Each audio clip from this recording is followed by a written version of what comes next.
हाय। एक मिनट।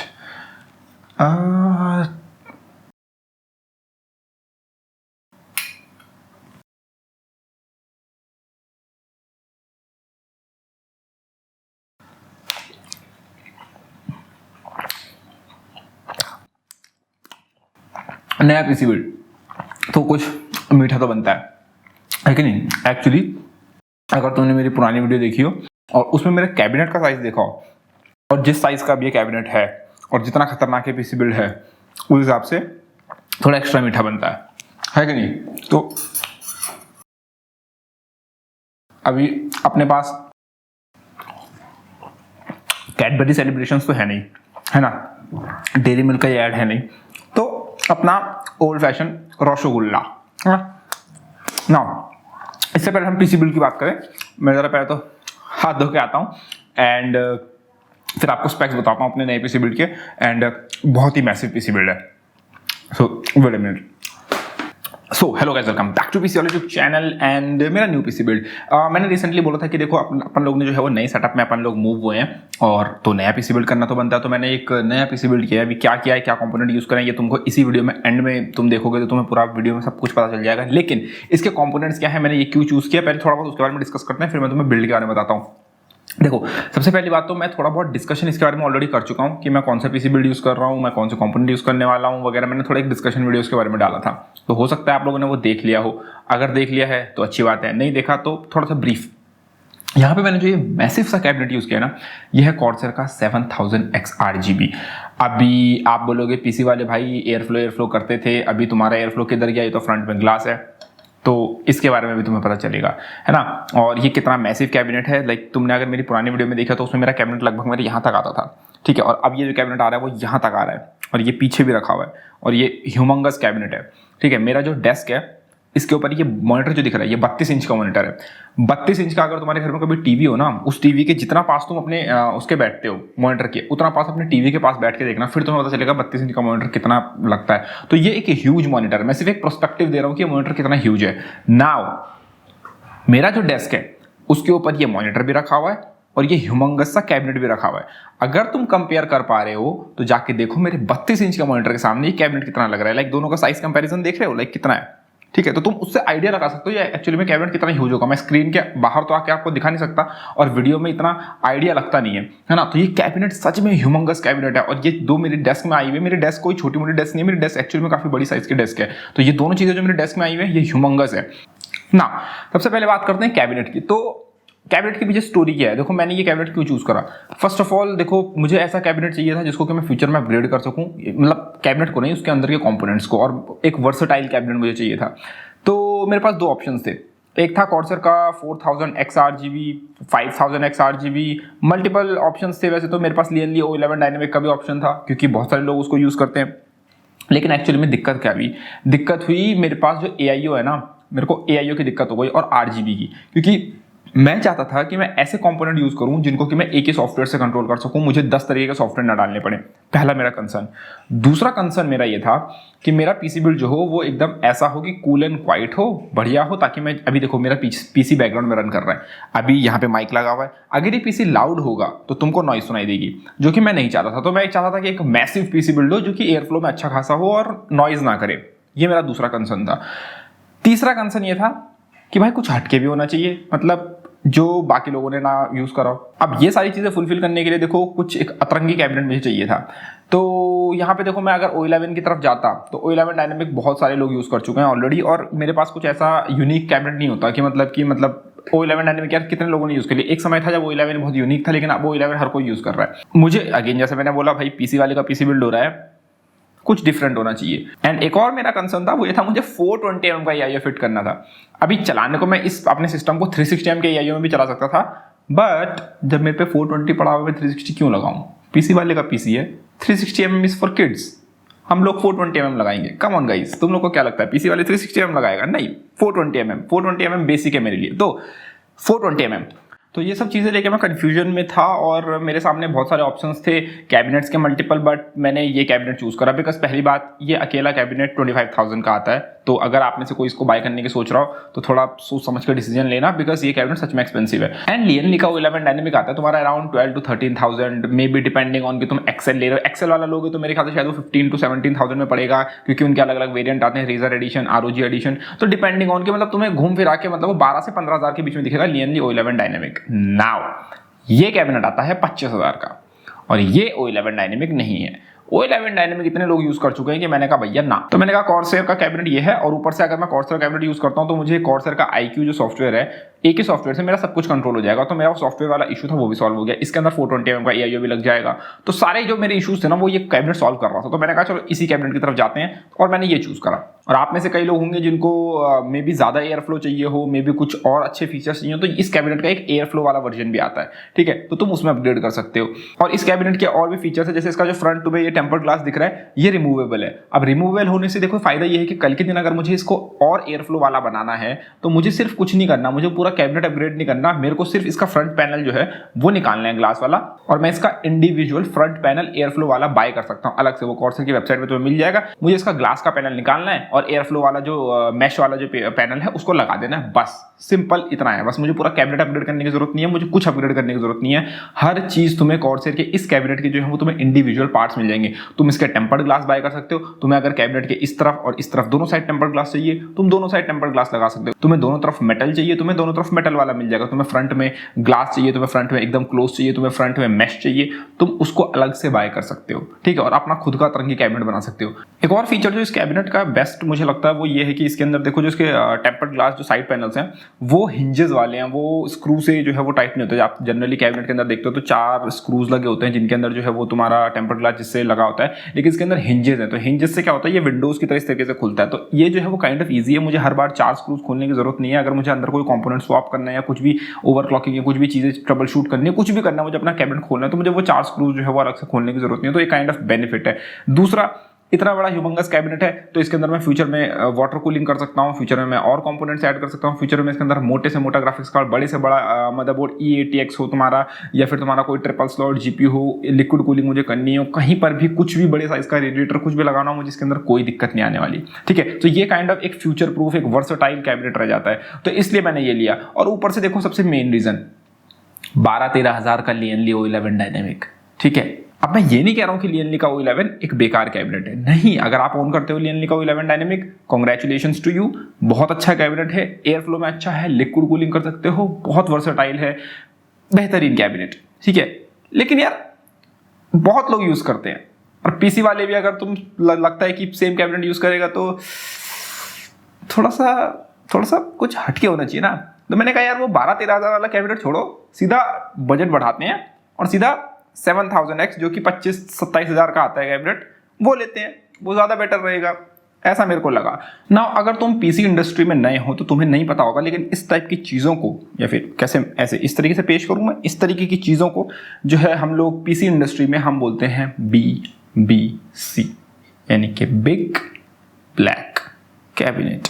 और ये जो BBC है ये हर कोई चाहता है लेकिन हर किसी को मिल नहीं पाता, क्योंकि पहली बात तो इस टाइप की चीज़ें थोड़ी एक्सपेंसिव होती हैं, और दूसरी चीज़ें ये कि अगर तुम इस टाइप की चीज़ें लगा रहे हो तो तुम्हें उसके अंदर की चीज़ें भी जो है वो और खरीदनी पड़ेंगी जो कि और एक्सपेंसिव हो जाती हैं। तो इस तरीके की BBC जो है वो बहुत कम लोग ले पाते हैं। तो अगर आप भी लेना चाहते हो BBC तो कॉर्सर ने आपको कवर किया हुआ है, आप कॉर्सर का BBC ले सकते हो। तो ये तो बात हो गई मेरे BBC की, यानी कि मेरे बिग ब्लैक कैबिनेट की। हंसने की जरूरत नहीं है, मुझे पता है तुम लोग सब आयुष की वीडियो देखते हो, तो यहाँ पे मैं कैबिनेट की बात कर रहा हूँ और ये हमारे पीसी इंडस्ट्री में इस तरह के कैबिनेट को BBC ही बोलते हैं, यानी बिग ब्लैक कैबिनेट, ठीक है। मुझे पता है तुम लोग आयुष की वीडियो देख के आए हो, तो और वो तुम लोग को क्या सिखा रहा है वो भी दिख रहा है मुझे, है ना। तो हंसने की जरूरत नहीं है। तो अब सेटअप में सिर्फ BBC तो मैं अपग्रेड करूंगा नहीं, मैं मॉनिटर भी अपग्रेड करने की सोच रहा था, क्योंकि अगेन मॉनिटर भी एक इंपॉर्टेंट पार्ट होता है। और मैं अभी जो यूज कर रहा हूँ करंटली वो है मेरा 32 इंच का LG 2K 144 हर्ट्ज, और मैं सोच रहा था एक डुअल स्क्रीन सेटअप हो जाता तो मजे आ जाते। तो MSI जो है वो अपना मॉनिटर दे रहा है, मैंने MSI को बोला कि मेरे को जो है मॉनिटर चाहिए, तो MSI बोला कि ठीक है मॉनिटर तो मतलब मिल जाएगा, कोई दिक्कत वाली बात नहीं है, कुछ और बताओ कुछ बड़ा। मैं बोला क्या, और क्या बड़ा होता है, ठीक है। तो बोले नहीं मॉनिटर तो ठीक है, कुछ एक्सपेंसिव बोलो, कुछ खतरनाक सा बोलो, कुछ बोलो। मैं बोला क्या और क्या हो सकता है, मुझे सिर्फ मॉनिटर चाहिए। MSI बोलता नहीं यार कुछ और कुछ बोलो ना, आप अपने पास बहुत स्टॉक पड़े हुए हैं। मैं बोला ज़्यादा स्टॉक हो रहे हैं तो एक काम करो 23090 भेज दो, SLI करेंगे। तो MSI बोलता बहुत सी दिक्कत। तो मैंने MSI को अप्रोच किया मॉनिटर के लिए, मैंने कहा MSI मॉनिटर चाहिए था। तो MSI बोलता ठीक है हम बैठे हैं, हम यहाँ बैठे हैं, आपको मॉनिटर चाहिए हम देंगे। और जैसे ही उन्होंने ये बोला उसके 2-3 मिनट बाद मुझे मैसेज आ गया कि MSI का मॉनिटर जो है वो शिप हो चुका है मेरे एड्रेस पे। और जैसे ही वो आता है मैं इस दोनों का डुअल मॉनिटर सेटअप जो भी होगा वो तुमको दिखाऊंगा, एंड किस हिसाब से लगाऊंगा, उसका साइज़ क्या होगा, और मैं उसको पोर्ट्रेट में लगाऊंगा, लैंडस्केप में लगाऊंगा, वो देखने वाली बात होगी। फिलहाल के लिए इस PC कंपोनेंट्स की बात करते हैं। तो कैबिनेट तुमको बता चुका हूँ मैं, BBC। मदरबोर्ड था Asus का Crosshair 8 Hero, और CPU मैंने यहाँ पे चूज किया है AMD का Ryzen 9 3950X। और 3950X मैंने यूज इसलिए किया है बिकॉज 12900 की आने वाला है और 5950X मेरे पास रखा हुआ है। 5950X को मैं यूज करूंगा 12900 के जैसे बेंचमार्क्स कंपैरिजन के लिए, तो इसलिए मैंने 5950X को मेन सिस्टम में यूज नहीं करा बिकॉज ये मेरा खुद का मेन सिस्टम है, और वो 5950X मैं बेंचमार्किंग के लिए यूज करता हूँ ताकि मैं जो भी तुम्हारे नए ग्राफिक्स कार्ड है, जो भी तुम्हारे नए CPUs हैं, उनको जो है बेंचमार्क कर सकूँ। इंटेल की अगर 12th जनरेशन अच्छी आती है तो हो सकता है ये PC 12th जेन में अपग्रेड हो जाए, ठीक है। तो अभी के लिए तो मैं 3950X में यूज कर रहा हूँ, लेकिन 12th जेन अच्छी आती है तो कुछ समय में ये 12th जेन में अपग्रेड हो जाएगा। इसीलिए तो मैंने ये वर्सेटाइल कैबिनेट लिया है ताकि मैं इसके अंदर 12th जेन में या किसी भी मदरबोर्ड या किसी भी लिक्विड कूलिंग, मतलब कहीं पर भी मैं इसे जो है वो अपनी तरफ से मोड़ सकूँ, अपनी तरफ से जो है वो इसको बेंड कर सकूँ। और मेरे को लिक्विड कूलिंग करनी हो, मेरे को सिंपल AIO में टिकना हो, मेरे को इंटेल पे जाना हो, AMD में जाना हो, कुछ भी मेरे को करना हो, ये कैबिनेट मेरा BBC जो है मुझे प्रोवाइड करेगा। और रैम जो है मैंने अगेन अपनी डोमिनेटर 32 GB, मेरे लिए 32 GB मोर देन इनफ है। तुम लोग को लग रहा होगा कि भाई 32 GB तूने लगाई है, 16 GB की 2 स्टिक, 8 GB की 4 स्टिक लगा लेता। एंड आप में से कई लोग के मन में ये क्वेश्चन भी आएगा कि भाई तू सिर्फ 2 रैम की स्टिक क्यों यूज कर रहा है। तो भाई देखो उसके पीछे रीजन है, और रीजन ये है कि 2 रैम स्टिक्स अच्छे से ओवरक्लॉक होती हैं कंपेयर टू 4 रैम स्टिक्स। ये तो 8 हो गई, 4 रैम स्टिक्स। तो इसलिए जो है मैं 2 रैम स्टिक यूज कर रहा हूँ। लोगों को भरा भरा अच्छा लगता है अपने रैम के स्लॉट, लेकिन मुझे भरा भरा नहीं, मुझे परफॉर्मेंस ज्यादा पसंद है। तो परफॉर्मेंस के लिए 2 रैम स्टिक, क्योंकि वो ओवरक्लॉक ज्यादा अच्छा होती है, इसलिए मैंने 2 रैम स्टिक लगाई हुई है। और 32 GB मेरे लिए मोर देन इनफ है। चाहिए होगा तो 64 GB में अपग्रेड कर लेंगे। मेरे पास और कॉर्सेर की डोमिनेटर पड़ी हुई है 4000 मेगाहर्ट्ज प्लस की, तो उनको यूज कर लेंगे। और भी हैं रैम स्टिक्स, तो उसकी कोई टेंशन वाली बात नहीं। और अब तो DDR5 आ रहा है, तो DDR4 का जमाना वैसे भी गया, तो टेंशन लेने की जरूरत नहीं है। अगर मैं इंटेल में अपग्रेड करता हूं तो DDR5। कूलिंग के लिए जो है मैंने जैसे कि तुम्हें बोला 420mm का कॉर्सेर का नया H170i AIO, beautiful AIO, कैपिलेक्स LEDs, interchangeable block design, खतरनाक 140mm के 3 पंखे। क्या चाहिए तुम्हें जिंदगी में? लाइक इससे ज्यादा कूलिंग चाहिए क्या तुम्हारे 1350X को? इससे ज्यादा कूलिंग चाहिए? मैं ओवरक्लॉक तक कर सकता हूँ शांति से। AIO 0 RPM मोड, बहुत कुछ फीचर्स तुम्हें इसके अंदर देखने को मिल जाएंगे। वीडियो रिकॉर्ड कर रहा हूँ, 0 RPM मोड में सेट कर दो AIO को। 0 RPM मोड से क्या होगा? पंखे एकदम जीरो हो जाएंगे, साइलेंट, और मैं अपनी वीडियो नॉर्मली रिकॉर्ड कर सकता हूँ, कोई नॉइज नहीं आएगी। ऊपर से Asus का मदरबोर्ड है, और बाकी सारे कंपोनेंट जो है वो कॉर्सेर के हैं। तो कॉर्सेर के IQ से मैं Asus के मदरबोर्ड को भी कंट्रोल कर सकता हूँ, अपने AIO को भी, अपने पंखों को भी, अपनी रैम को भी, मैं सब कुछ कंट्रोल कर सकता हूँ। और मुझे सिस्टम के अंदर 10 सॉफ्टवेयर डालने की जरूरत नहीं है। तो ये सबसे बड़ा बेनिफिट है इस PC का। लेकिन यहाँ पे एक बहुत बड़ा ड्रॉबैक भी है, और वो ड्रॉबैक अभी मैं तुम्हें थोड़ी देर में एंड में बताऊंगा। लेकिन फिलहाल के लिए बाकी कंपोनेंट्स को मूव करते हैं। और इन सारे कंपोनेंट्स को पावर देने के लिए मैं यूज कर रहा हूँ कॉर्सेर की 850 वॉट की power supply, more than enough है। अगेन इसके अंदर मैं अगर हाई एंड ग्राफिक्स कार्ड लगाता हूँ या कुछ भी करता हूँ तो मेरे लिए मोर देन इनफ होगा पावर देने के लिए। स्टोरेज डिवाइसेस में मैं अपनी पुरानी हार्ड ड्राइव लगाऊंगा, बिकॉज मेरा पर्सनल PC है, उसके अंदर मेरा पुराना डेटा, पुराना backups, movie, TV shows, anime and फलाना फलाना सब कुछ है। रेड हार्ड ड्राइव वाला डेटा नहीं है इसके अंदर, ठीक है। तो जस्ट टू बी क्लियर, क्योंकि मुझे पता है तुम लोग आयुष के व्यूअर्स हो, मुझे पता है, जानता हूं मैं। तो वो मेरी पुरानी हार्ड ड्राइव, प्लस इसके अंदर मैं अभी NVMe SSD यूज नहीं कर रहा हूं। उसके पीछे रीजन है, देखो मेरा सीन क्या है ना, मेरे पास जो SSDs है मेरे को बूट के लिए ऐसी चाहिए जिसके अंदर 2 टेराबाइट की मुझे एटलीस्ट कैपेसिटी चाहिए। क्योंकि मेरा जो डेटा आज इतने सालों से जो जमा होता हुआ आया वो मेरा C ड्राइव के अंदर ही इतना डेटा जमा हो चुका है कि जो 2 टेराबाइट वाली SSD के अंदर ही आएगा, मतलब 1 टेराबाइट प्लस का डेटा है।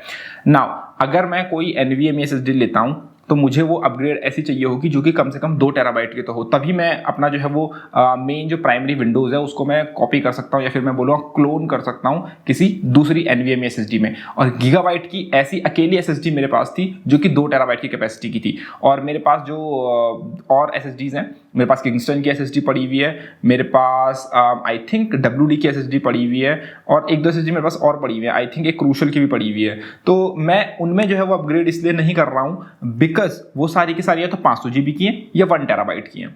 मुझे चाहिए SSD 2 टेराबाइट की, ताकि मैं अपना सारा डेटा बिना लूज किए NVMe में मूव कर सकूँ, लेकिन मेरे पास जो भी NVMe SSD है वो 2 टेराबाइट की कोई है ही नहीं। तो इसलिए मैं फिलहाल के लिए तो अपनी जो SATA SSD है उसी को यूज़ कर रहा हूँ, गीगाबाइट की।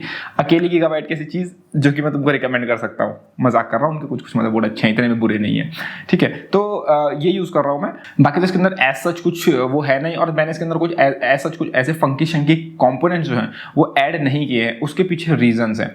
रीज़न नंबर 1 और सबसे मेन इंपॉर्टेंट रीजन वो है 12th generation on the way है, 12th जनरेशन आने वाली है, 12th जनरेशन मुंह के ऊपर खड़ी है, या फिर मैं बोलूँगा हमारे आगे ही खड़ी है, या फिर समझ रहे हो ना कहावत।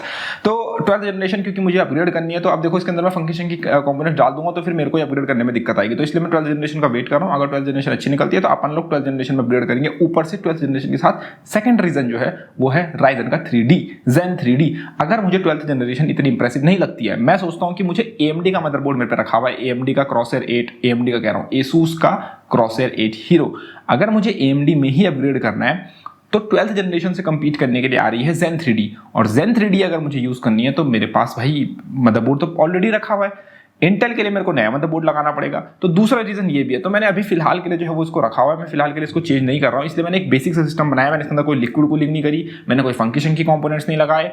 और ग्राफिक्स कार्ड भी मेरा मॉनिटर की तरह ही ऑन द वे है, आ रहा है एनवीडिया की तरफ से। लेट्स सी कौन सा ग्राफिक कार्ड आता है, क्योंकि एनवीडिया ने बोला वो एनवीडिया ग्राफिक कार्ड जो है मेरे को सेंड करेगा। तो एनवीडिया जो है अपनी तरफ से ग्राफिक कार्ड भेज रहा है। कौन सा ग्राफिक कार्ड है वो कंप्लीटली सरप्राइज रहने वाला है। लेकिन तब तक के लिए मैं अपना 2060 यूज कर रहा हूँ इसके अंदर, जो कि मरने वाली हालत में फिलहाल। बाकी येलो कलर की custom sleeved cable, because again अपना चैनल येलो है तो येलो थीम पे येलो केबल्स, तो वो मैंने लगाई हुई है टेम्परेरी ऐसी नॉर्मल। और मैंने 1-2 केबल्स एक्स्ट्रा रखी हुई हैं। एक चीज़ जो मैं तुम्हें इंपॉर्टेंट यहाँ पे बताना चाहूँगा वो ये है कि तुम्हें जितना सुंदर और सुशील ये बिल्ड दिख रहा है, उतना सुंदर और सुशील ये बिल्ड है नहीं। बिकॉज तुम्हें लग रहा हो कि पीसी वाले ने कॉर्सेर पे बिल्ड किया है, कॉर्सेर का इकोसिस्टम बहुत अच्छा है, कॉर्सेर का RGB सॉफ्टवेयर बहुत अच्छा है, क्योंकि कॉर्सेर का RGB सॉफ्टवेयर एसूस के मदरबोर्ड सपोर्ट कर देता है। उनके पास कॉर्सेर के हेडफोन्स आते हैं, कॉर्सेर के कीबोर्ड आते हैं, कॉर्सेर के माउस आते हैं, कॉर्सेर के माउस पैड आ जाएंगे, हेडफोन स्टैंड आ जाएगा तुम्हारा, पंखे आ जाएंगे, AIO आ जाएगा। तो तुम अगर पूरा कॉर्सेर का बिल्ड करते हो तो तुमको सिर्फ एक RGB सॉफ्टवेयर डालना पड़ेगा और तुम्हारे सारे कंपोनेंट सिंक हो जाएंगे और तुम्हारा एक इकोसिस्टम बन जाएगा, एक थीम बन जाएगा, है ना। बिल्कुल सही, तुम बिल्कुल सही सोच रहे हो। मैं भी ऐसे सोचता हूँ, मतलब मेरे जो सारे कंपोनेंट्स हैं वो सिंक हो जाएं, एक ही ब्रांड के हो तो अच्छा लगता है। मतलब ऐसा नहीं कि ये रेजर का है, ये लॉजिटेक का है, फिर तुमने लॉजिटेक का सॉफ्टवेयर अलग से डाला हुआ है, रेजर का साइनैप्स अलग से डाला हुआ है, कॉर्सेर का IQ अलग से डाला हुआ है, फिर RGB फ्यूजन अलग से डाला हुआ है, फिर वो स्टीम बैकग्राउंड में चल रहा है, फिर तुम्हारे FPS आ रहे हैं 100 से कम, फिर तुम बोलोगे कि पीसी वाले भाई हमारे तो CSGO में हेडशॉट नहीं लग रहे, हमारा गेम लैग कर रहा है, हमारा वैलोरेंट नहीं चल रहा, ये वो, क्योंकि बैकग्राउंड में सॉफ्टवेयर चल रहे होते हैं। ये बहुत लोगों का रीजन बनता है। मैंने सोचा कि क्यों ना एक इकोसिस्टम में रहा जाए, और मैं हमेशा से कॉर्सेर के कंपोनेंट यूज करता हूं पर्सनल अपने सिस्टम में। लेकिन यहाँ पे एक चीज तुम्हें मैं कैच देना चाहूंगा, वो ये है कि इसके अंदर 9 फैंस है, 3 फ्रंट में, 3 टॉप में और 3 साइड में। ठीक है, साइड में आई मीन इधर इस तरफ साइड में, क्योंकि इसमें साइड इनटेक है लियो 11 की तरह, और एक बैक में। तो टोटल 10 फैंस। अभी 10 फैंस के साथ दिक्कत क्या है, ये कॉर्सेर का जो इकोसिस्टम है वो जितना भी अच्छा हो, कितना भी अच्छा हो, लेकिन इनकी RGB वायरिंग जो है वो बहुत बड़ा हेडेक है। बिकॉज इनकी जो RGB वायरिंग है इसमें लगती हैं 2 केबल्स, और वो जो 2 केबल्स हैं वो अगर तुम 10 फैंस की केबल लगाओगे तो 10 फैन की कितनी केबल्स हुई, 20 केबल्स। अब तुमको 20 केबल्स सिर्फ फैंस की केबल मैनेज करनी है। उसके बाद तुम्हारी अपनी कैबिनेट के फ्रंट पैनल के, इसके अंदर जैसे मैंने तुम्हें बोला, फ्रंट पैनल में तुम्हारे इतने सारे IO पोर्ट्स हैं, फिर तुम्हारे पावर बटन हो गए, ऑडियो पोर्ट्स हो गए, USB की केबल्स हो गई, फिर उसके बाद तुम्हारी अगेन एक और चीज़ मिथ, अभी फ्रस्ट्रेशन निकल रही है। लोगों को लगता है कि अगर वो कस्टम स्लीव्ड केबल्स अपने पीसी में यूज करेंगे तो उनका पीसी सुंदर दिखेगा। एग्रीड, दिखेगा सुंदर, लेकिन सिर्फ आगे से।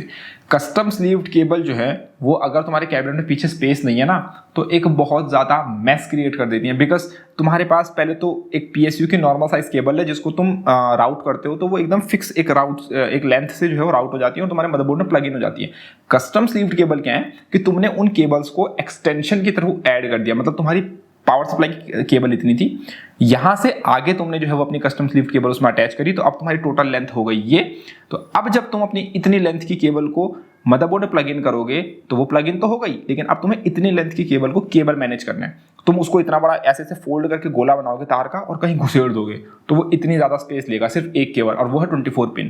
फिर उसके बाद तुम अपनी 6 पिन केबल को भी सेम करोगे, इतनी लेंथ की, पहले वो इतनी लेंथ की थी, तुमने उस पर कस्टम स्लीव्ड केबल ऐड करी, वो उसकी लेंथ इतनी हो गई टोटल। अब तुम उसको मोड़ के पूरा अंदर कैबिनेट के अंदर ठूस रहे हो, तो वो जो है वो केबल मैनेजमेंट करने में बहुत दिक्कत होती है। और मेरा खुद का कैबिनेट का साइज़ देखो, इस साइज़ के कैबिनेट में मुझे साइड पैनल, जिसका एक और इंटरनल साइड पैनल है, इसके अंदर 2 साइड पैनल आते हैं, इंटरनल साइड पैनल भी, तो वो इंटरनल साइड पैनल भी तुमको रिमूव करना पड़ेगा, एटलीस्ट मुझे तो करना पड़ा, तब जाके मैं इसका ये साइड पैनल बंद कर पाया हूँ।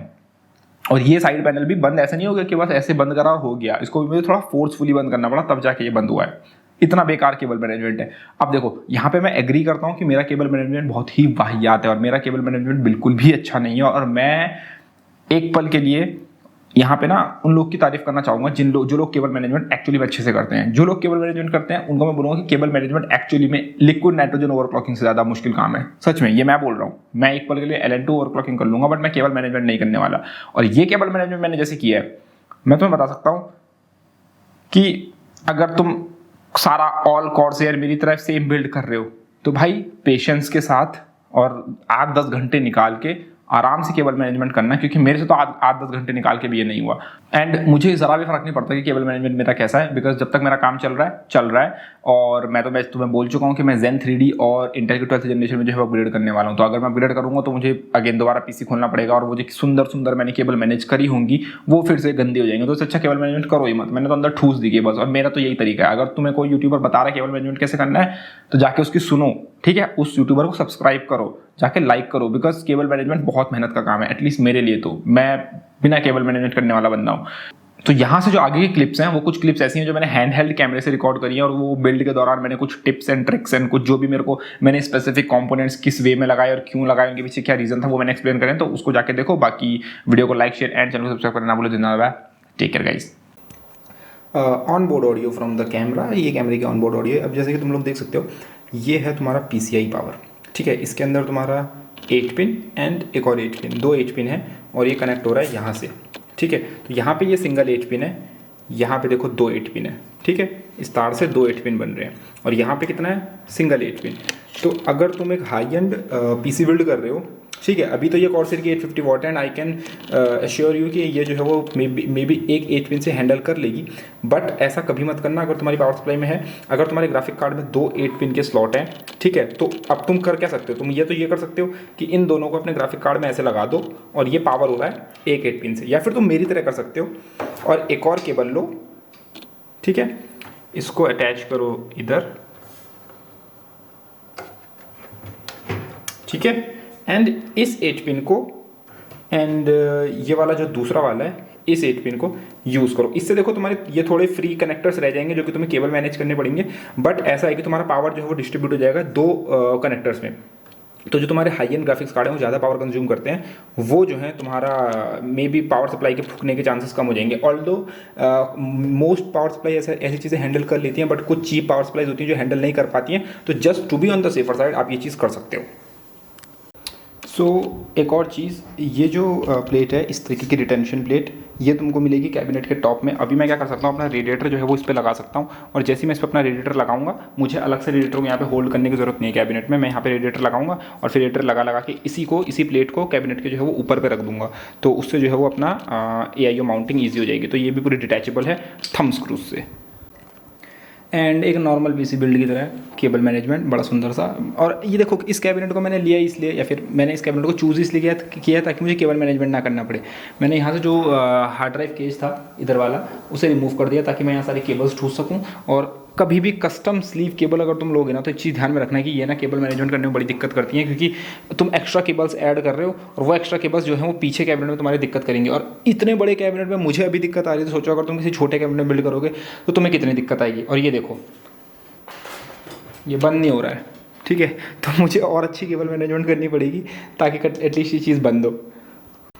सो एज यू कैन सी, मैंने ये वाला जो पैनल था जो कि यहाँ पे लगता है काइंड ऑफ लाइक दैट, ये मैंने निकाल लिया, बिकॉज वो पैनल क्लोज नहीं हो रहा था, और उस चक्कर में मेरा PC बिल्ड नहीं होता। एंड मैं बिल्कुल भी उन यूट्यूबर्स में से नहीं हूँ जो केबल मैनेजमेंट करता है। सो जो लोग केबल मैनेजमेंट करते हैं जाके उनको सब्सक्राइब करो, क्योंकि वो लोग बहुत एक्चुअली मेहनत का काम करते हैं। बिकॉज इसको निकालने के बाद फाइनली अब ये बंद हो रहा है, और अभी भी ये बंद नहीं हो रहा, लाइक ये देखो, ठीक है, फोर्सफुली बंद करना पड़ रहा है, काइंड ऑफ लाइक दैट, ठीक है। तो फोर्सफुली ये बंद हो रहा है। और मेरा केबल मैनेजमेंट बहुत टेरेबल है और उस पर मैं कभी काम नहीं करने वाला, ना मैं अपना केबल मैनेजमेंट कभी सुधारूंगा। मेरा केबल मैनेजमेंट बस सामने की तरफ से अच्छा दिखना चाहिए, पीछे की तरफ से जितनी भी गंद मचनी है मचने दो, मेरे को फ़र्क नहीं पड़ता। फनी थिंग, कॉर्सेर जो है वो अपने ही डिवाइस को अननोन डिवाइस दिखा रहा है। Like if you can read, लगता है मेरा जो IQ का वर्जन है ये अपडेट नहीं हुआ है, ठीक है, या कुछ दिक्कत है, क्योंकि ये दिखा रहा है अननोन डिवाइस और वहाँ पे पूरा सब कुछ अच्छे से दिखा रहा है। So let me fix this. So ये देखो, ये फिलहाल के लिए तो मेरा कैबिनेट है और मैंने इसके अंदर एयर फ्लो वगैरह क्यों किस तरीके से कॉन्फ़िगर वगैरह करा है वो मैं तुम्हें एक्सप्लेन कर देता हूँ। फर्स्ट ऑफ ऑल, इसमें तुम्हें टॉप में भी ग्लास मिल जाएगा एंड तुम्हें फ्रंट में भी ग्लास मिल जाएगा एंड तुम्हें साइड पैनल तो वो तो ग्लास का है ही है। नाउ ये तो मेरी चाबी रखने की जगह हो गई और मैं तुम्हें ज़रा साइड का इंटेक दिखा देता हूँ। तो ये है इसका साइड इंटेक, ठीक है, 360 mm, ठीक है। तो 3 पंखे यहाँ पे लगे हुए हैं एंड ये यहाँ पे कोई साइड पैनल नहीं है, कुछ नहीं है, तो ये मस्त सा इंटेक है, ठीक है। यहाँ से मेरा इंटेक हो रहा है, फ्रंट से भी मेरा इंटेक हो रहा है और मेरा जो है अगर तुम देख पा रहे हो तो टॉप से एग्जॉस्ट हो रहा है और बैक से एग्जॉस्ट हो रहा है। अब ये बैक का पंखा जो है वो चमक क्यों नहीं रहा, उसके पीछे भी मैं तुम्हें रीज़न देता हूँ, लेकिन पहले एयर फ्लो की बात करते हैं। नाउ इसमें यहाँ पे अगर तुम देख पा रहे हो तो यहाँ साइड से गैप है, ठीक है, यहाँ से साइड से गैप है एंड इधर भी साइड से गैप है। फ्रंट टॉप में भी अगर तुम देखो तो यहाँ साइड से गैप है एंड यहाँ पे भी साइड से गैप है, तो एग्जॉस्ट वहाँ से हो रहा है। बाकी साइड का तो मैं तुम्हें दिखाई चुका हूँ, साइड में भी जो है वो इंटेक हो रहा है और साइड से इंटेक में देखो कोई वो है नहीं, तो मेरा बिल्कुल फिल्टर्ड हवा, एकदम ठंडी हवा जो है साइड से इंटेक हो रही है, फ्रंट से भी इंटेक हो रही है और फ्रंट से थोड़ी बहुत इंटेक हो रही है, लेकिन मेरी मैक्सिमम जो एयर है वो साइड से इंटेक हो रही है। तो मुझे फ्रंट में मेरा बंद भी है, मुझे टेंशन लेने की जरूरत नहीं है बिकॉज मेरा साइड इंटेक हो रहा है। और जैसा कि मैं आप लोग को एक्सप्लेन कर चुका हूँ कि इसका जो है ये फ्रंट पैनल डिटैचेबल है, मैं इसको डिटैच करके जब मुझे एयर फ्लो की जरूरत पड़ेगी मैं यहाँ पर लगा सकता हूँ अपना एक एयर फ्लो वाला पैनल, इसका अलग से बाय कर सकते हो तुम लोग अलग से बाय। और मुझे एयर फ्लो की इसमें कोई टेंशन फिलहाल नहीं आ रही बिकॉज ये कैबिनेट ही इतना ह्यूज है। तुम इसके जो फ्रंट में 3 पंखे ये देख रहे हो ना, दीज 3 फैंस, ये पंखे 120 mm के नहीं है, ये 140 mm के हैं, ठीक है। ये इनफ एयर पुश कर देते हैं मेरे सिस्टम में, प्लस मेरी साइड से भी हवा आ रही है। अब साइड से भी आ रही है और थोड़ी बहुत जो फ्रंट से आ रही है उससे मेरे सिस्टम को इनफ हवा मिल जाती है और ऊपर से टॉप से एग्जॉस्ट हो रहा है। और ये 420 mm का EIO है, 360 mm का नहीं है, 420 mm का है, तो ये more than enough cooling provide कर देता है मेरे 16 कोर के CPU को। अब देखो यहाँ पे ना मैं तुम्हें कॉर्सेर का एक ग्लिच बताना चाहूँगा। वो ग्लिच क्या है, अब मेरे को नहीं पता कि ये मेरे सिस्टम में हो रहा है या फिर तुम लोग के साथ भी हुआ है, पर यहाँ पे मेरे साथ हुआ है तो मैं तुम्हें एड्रेस करता हूँ। हुआ क्या है, एज यू कैन सी 3 पंखे ये रहे, ठीक है, 3 पंखे ये रहे और 3 पंखे हैं टॉप में, ठीक है। टोटल हो गए 9 फैंस और एक हो गया ये बैक का 10वां पंखा। ये जो 9 पंखे लगे हुए हैं ये सारे के सारे RGB से कंट्रोल हो रहे हैं, सारे के सारे चल रहे हैं। और इससे पहले जब मैंने ये PC बिल्ड कर लिया था, मैंने कॉर्सेर का जो IQ सॉफ्टवेयर है उसको अपडेट करा। अपडेट करने के बाद अब मेरे साथ सीन क्या हो रहा है कि मैं जो 10वां पंखा है मेरा RGB का, वो पंखा ख़राब नहीं है, उसकी RGB ख़राब नहीं है, लेकिन कॉर्सेर के सॉफ्टवेयर का ग्लिच ऐसा है कि वो उसकी RGB जल ही नहीं रही, ठीक है, उसकी RGB ग्लो नहीं कर रही है। आई डोंट नो वाई कि क्यों ऐसा हो रहा है, लेकिन मैं 10वें नंबर पे कोई भी पंखा, इसका ना कॉर्सेर का एक RGB हब आता है, ठीक है, उस हब पे मैं कोई भी पंखा जो पंखा मैं सबसे आखिरी में अटैच करूँगा ना, जो पंखा मैं सबसे लास्ट में लगाऊंगा उस हब में, वो पंखे की RGB काम नहीं कर रही। आई डोंट नो कि ये कॉर्सेर का सॉफ्टवेयर ही सिर्फ 9 पंखे सपोर्ट करता है, जो कि बहुत ही रिडिकुलस है अगर ऐसा है तो। लेकिन मेरा जो 10वां पंखा है वो जो है वो RGB उसकी नहीं जल रही, चाहे मैं पंखा वो कोई सा भी हो, चाहे मैं वो वाला पंखा लगाऊं 10वें नंबर पे, चाहे मैं ये वाला लगाऊं, चाहे ये वाला लगाऊं, चाहे ये वाला लगाऊं, चाहे ये वाला लगाऊं, चाहे ये वाला लगाऊं, चाहे वो वाला लगाऊं, मैं कोई सा भी पंखा अगर अपने RGB हब में सबसे आखिरी में लगाता हूं तो उसकी RGB नहीं जल रही। अब ये कॉर्सेर का ग्लिच है, वो पंखा खराब नहीं है। उससे पहले मैं कोई सा भी पंखा लगाऊं, 9वें नंबर का, 8वें नंबर का, 7वें नंबर का, वो सारे जल रहे हैं, ठीक है। सिर्फ 10वें नंबर पे जो मैं सबसे लास्ट में प्लग इन करूंगा वो नहीं जल रहा, फिर चाहे वो कोई सा भी पंखा हो। अब ये पता नहीं कैसा ग्लिच है और मेरे साथ ये क्यों हो रहा है। बाकी one more thing to keep in mind. अब देखो ये जो मेरा स्पेसिफिक एयर फ्लो सेटअप है ये है पॉजिटिव एयर प्रेशर वाला। अब देखो तुम एक चीज़ अगर नोटिस हो रही हो तो देखो वहाँ पे थोड़ा सा तुम्हें गैप दिख रहा होगा, ठीक है, कैमरे फोकस, ठीक है, ठीक है। तो तुम देख सकते हो कि वो जो मेरा पहला पंखा है इसके ऊपर ये जो यहाँ पे गैप है, एंड ऐसा ही गैप जो है वो थोड़ा सा यहाँ पे ऊपर पे भी छूटा हुआ है, मतलब ये जो फ्रंट वाला पंखा है ना, ये वाला पंखा, ठीक है, फ्रंट पैनल वाला, उसके ऊपर में भी छूटा हुआ है, बट वो दिख नहीं रहा बिकॉज ऑफ रिफ्लेक्शन। बट यहाँ पे मैंने ये गैप जानबूझ के छोड़ा है। नाउ मैंने ऐसा क्यों किया तो उसके पीछे रीज़न है। रीज़न ये है कि अगर मैं इस पंखे को यहाँ पे एकदम टॉप पे ये गैप नहीं छोड़ता और इतना एयर फ्लो के लिए इतनी जगह नहीं छोड़ता तो मेरा लुक तो अच्छा आता, लुक तो अभी भी अच्छा आ रहा है वैसे, पर अगर वो मैं गैप नहीं छोड़ता वहाँ पे तो दिक्कत क्या होती है, जो मेरा ये पहला पंखा है ना, ये वाला पंखा लगा हुआ है, ये पंखा जो भी एयर फ्लो इनटेक करता ना, वो ये वाला पंखा एग्जॉस्ट कर देता। तो ये जो पंखे की हवा अंदर को आ रही है वो तुरंत ही ऊपर को निकल जाती, वो अंदर कैबिनेट के अंदर उसे सर्कुलेट होने का टाइम ही नहीं मिलता, वो सीधा ही ऊपर निकल जाती। अभी मैंने इसको थोड़ा सा नीचे करा हुआ है, ऊपर पे गैप छोड़ा हुआ है, तो उससे एटलीस्ट ये हो रहा है कि मतलब जो एयर है वो कम से कम थोड़ी उसे अंदर आने का टाइम मिल रहा है, ऐसा नहीं कि वो तुरंत ही एग्जॉस्ट हो जा रही है। तो ये एक रीजन है जिस वजह से मैंने ये किया हुआ है, because of my 420mm AIO, because ये पूरी कैपेसिटी लेता है। अगर 360mm का AIO होता, 360mm का AIO छोटा होता तो मैं उसको थोड़ा सा पीछे करके लगा सकता था, लेकिन इसको मैं पीछे करके नहीं लगा सकता बिकॉज ये पूरा का पूरा फुल कैपेसिटी में लगा हुआ है। ठीक है, तो ये एक रीज़न है जिस वजह से मैंने ऐसा किया हुआ है। बाकी मैंने अपनी हार्ड ड्राइव जो है फ्रंट में लगाई हुई है एग्जैक्ट यहाँ पे, इसके अंदर जो है तुम्हें 2 हार्ड ड्राइव केजेस मिलते हैं, एक कैबिनेट के फ्रंट में, एक बैक में। तो मैंने बैक वाला निकाल दिया ताकि वहाँ मैं केबल्स रख सकूँ, और मैंने फ्रंट में लगी हुई अपनी हार्ड ड्राइव, बिकॉज मेरी हार्ड ड्राइव मैंने तुम्हें बोला मेरे पास मल्टीपल हार्ड ड्राइव्स हैं, तो अब हार्ड ड्राइव्स को भी कूल करना है, तो फ्रंट में जो पंखे हैं वो हार्ड ड्राइव्स को भी कूल करेंगे। दैट इज़ वाई मैंने जो है हार्ड ड्राइव्स यहाँ पे लगा रखी हैं।